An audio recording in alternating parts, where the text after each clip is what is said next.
One of those distractions aside from the city sights is how Hanako looks. She looks good, to be honest. This is the first time I've seen her in something other than her school uniform or her pyjamas. It gave me pause when I first saw her outfit when we met up at the school gate. Considering how much her head is lowered when people walk near us, I imagine that the hat she wears is more than a fashion statement. While initially I was wary of Lily's plan to take us out into the city, when night fell it became obvious she had thought about this. Not many people have paid Hanako much heed since the darkness hides her scarring well. So, we're in the city. Any ideas on what to do? Let's go nightclubbing. Akira beams a smile. Something tells me that she's the only one who is making this particular decision, even if her sister may have proposed the outing in the first place. You'll see, just follow us. I nod and try my best to stifle a grimace. After what happened during Hanako's birthday party, I don't trust Akira's judgment all that much. Hey, that was a fun birthday party, I'll have you know. We keep walking and I notice that we're passing more and more cafes, restaurants and other eateries. Every once in a while a drunken man in a suit comes out of a bar, usually being supported by another. For the most part, the customers around this part of the city look young and fashionable. Different kinds of music come and go as we pass by each business. The discord created by the overlap should be grating, but it reminds me so strongly of the times I spent in the city with my old friends that I don't mind. Hanako and I have started to drift a little apart from Lily and Akira. That comes to a stop when I hear a soft thud from beside me. Sorry. By the time she rights herself from her apologetic bow, the middle-aged businessman she bumped into is walking away after mumbling a half-hearted apology. Hanako looks a little put off by the experience as she quickly skips ahead to match my pace. I notice her head hanging low once more. She probably bumped into him because she was looking downwards and not where she was going. You should really be holding her hand, bro. Pro tip. Hold the girl's hand. I step to the side a little and put one hand on the far shoulder, drawing her closer. There we go. Hisao? It's okay, you can walk closer to me if you want. Ah, Hanako hesitates but eventually nods in assent. Hear that music? Dum, dum, dum, dum.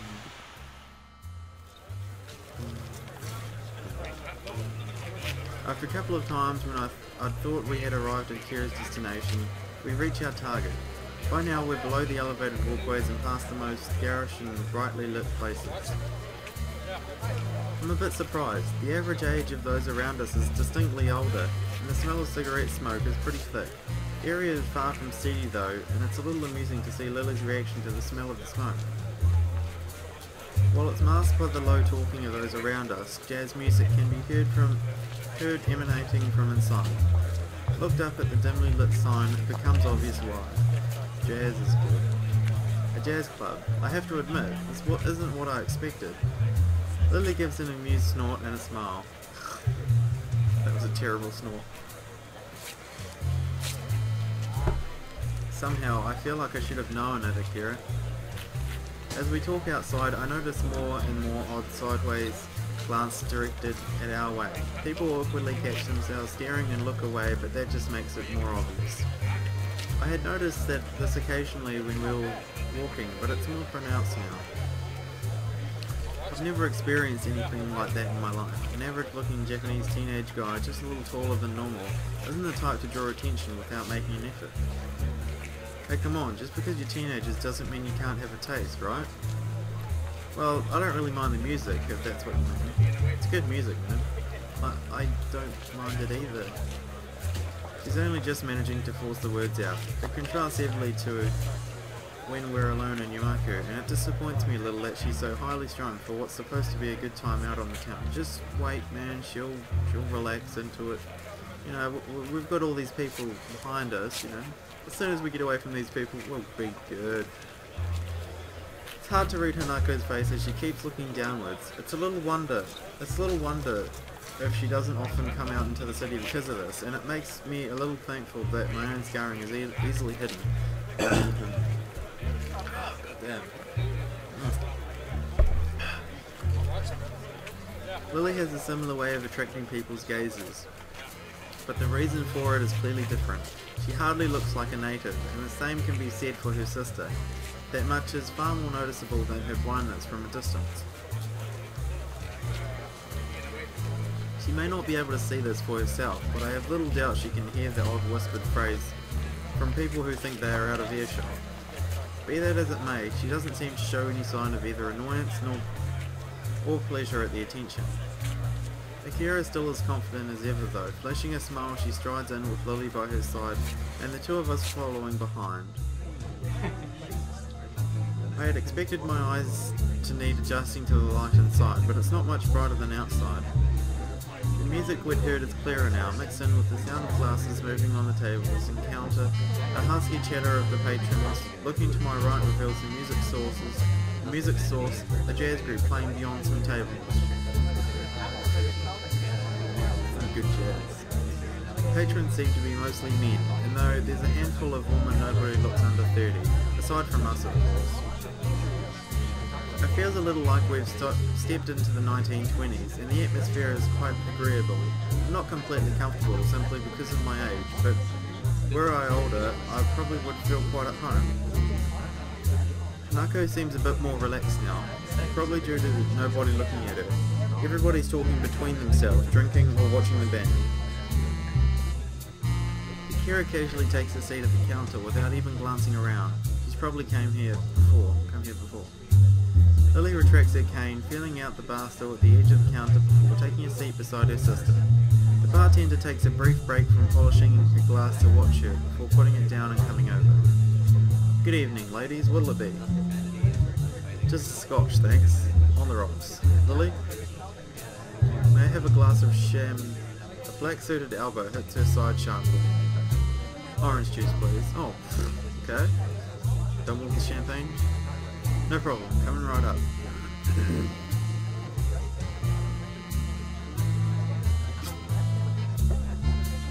The bartender starts to pour their drinks. A couple of seconds pass before Akira suddenly remembers that Hanako and I are indeed here and turns around to us. Wait a second.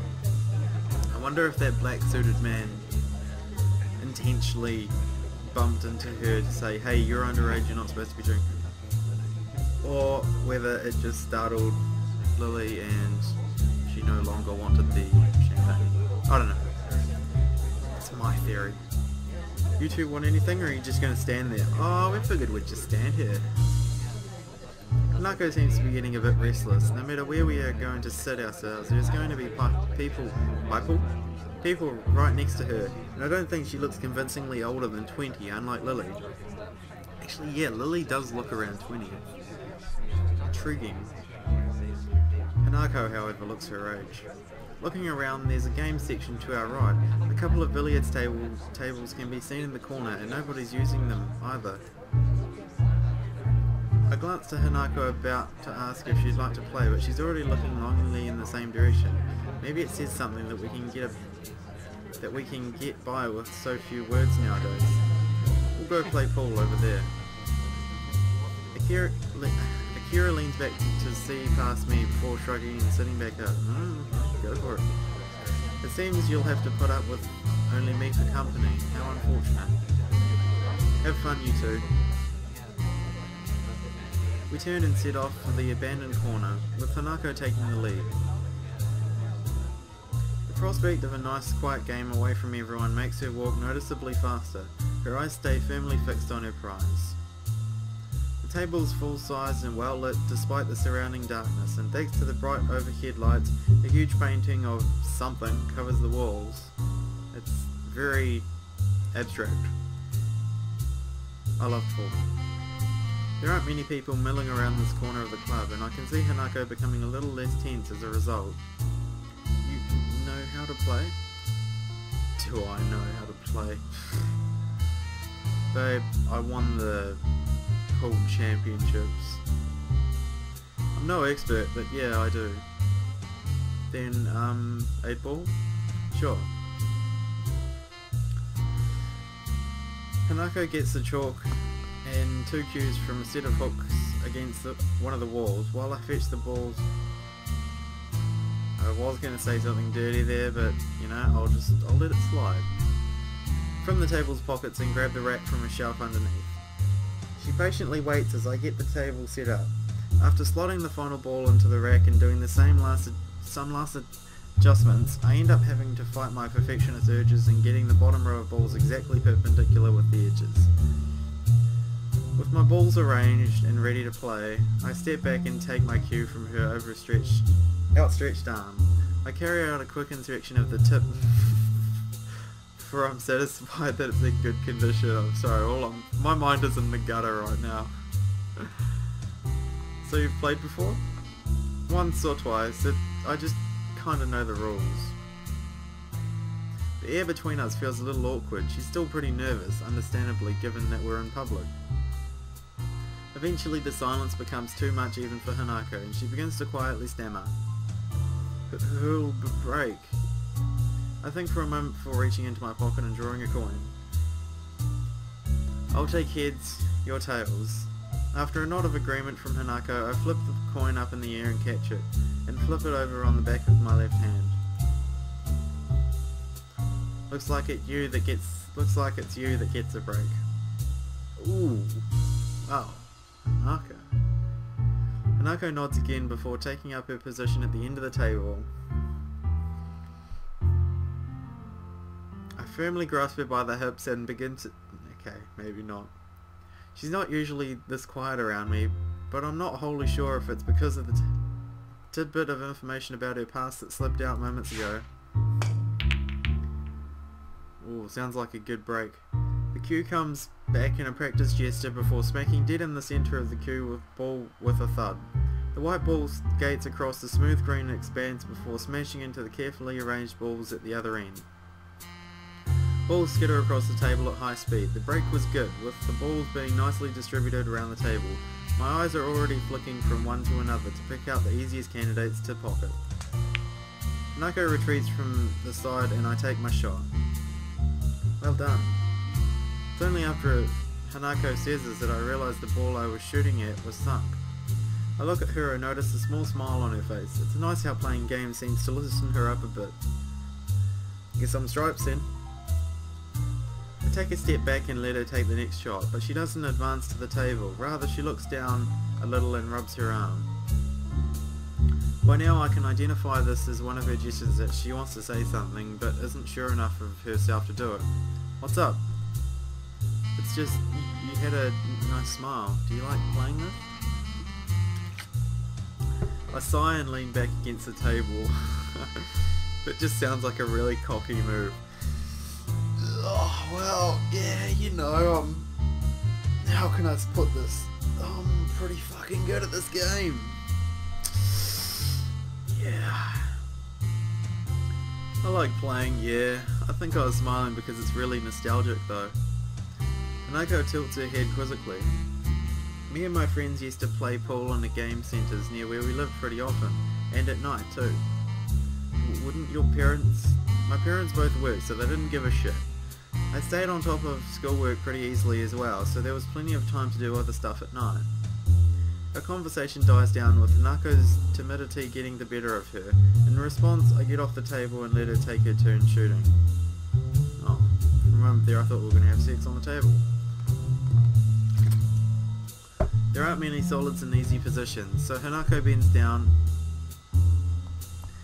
and takes a while to line herself up properly. Damn, Hanako, you looking good. Hanako's expression is the same as when we play chess, a relaxed but focused concentration. Athletes sometimes talk about getting into a zone where nothing unnecessary enters the mind, and I wonder if that's something she can do. Her posture is good, better than mine to be sure. It's very close to a textbook method of playing, whereas I tend to contort myself into whatever position I feel is most natural for the shot I'm taking. I'm terrible at pool, but I love the game. She lines up the cue. The cue comes back and she does a couple of practice movements to make sure she's lined up correctly. Hanako takes games so seriously. It's the only real hobby I know she has outside of reading. It feels good to be able to share this kind of experience with her. She takes the shot after careful consideration, and the cue ball zooms off towards a ball sitting at a slightly awkward angle near a corner. Hanako's careful preparation pays off as the cue ball hits and sends the ball rolling towards the corner pocket. For a moment it looks like it'll stop just on the lip of the hole, but eventually tilts just enough to drop in. Man, that was a hard shot. If you can pull that off, I don't think I have much hope. I'm not that good. It's not just the shot though, even when lining it up you looked really serious. You're like this with chess too. The praise makes her a little flustered. She sets the cue against the table and stands turning to me. It's just like those kind of things. Her fingers are twisting and turning twitely. Twitely? My fucking throat feels painful. When I was in the orphanage, I just kept doing the things I liked before. If I played games with others that were enough for the helpers there, so... Oh, that was enough for the helpers there, so... I never thought about it that way. Staff in an orphanage would naturally want everyone to have socialised at least a little. If it's okay for me to ask, what was it like for you at the orphanage? Why do you want to know? I've touched a nerve. But the fact that she responded at all shows that there's at least a chance she'll answer my question. Before, she would likely just have shrunken away from it without a word and said, I've got to go do something. I'll tell you, but could you tell me who Hanako is? Hanako? Oh, the letter. I wonder how long she's been waiting for the right opportunity to ask me this. I'm surprised, but don't hesitate. Sharing information is naturally a matter of give and take. She's... someone I used to like. Her nervousness... Jesus, I'm getting a lot of these words messed up. Her nervousness subsided, at least for the time it took to ask. Her curiosity is getting the better of her, and I feel a bit uncomfortable to be questioned on this of all matters. There's no way I could spell out all my feelings about Hanako here. I don't even know myself what my feelings regarding her are, even after talking to Yuko earlier, and I want to avoid the subject around Hanako. Yeah, of course. Hanako doesn't look overly satisfied with the awkward ending to the discussion, but I think better of continuing it. She was only just managing to ask me in the first place without knowing that I wouldn't want to talk about it.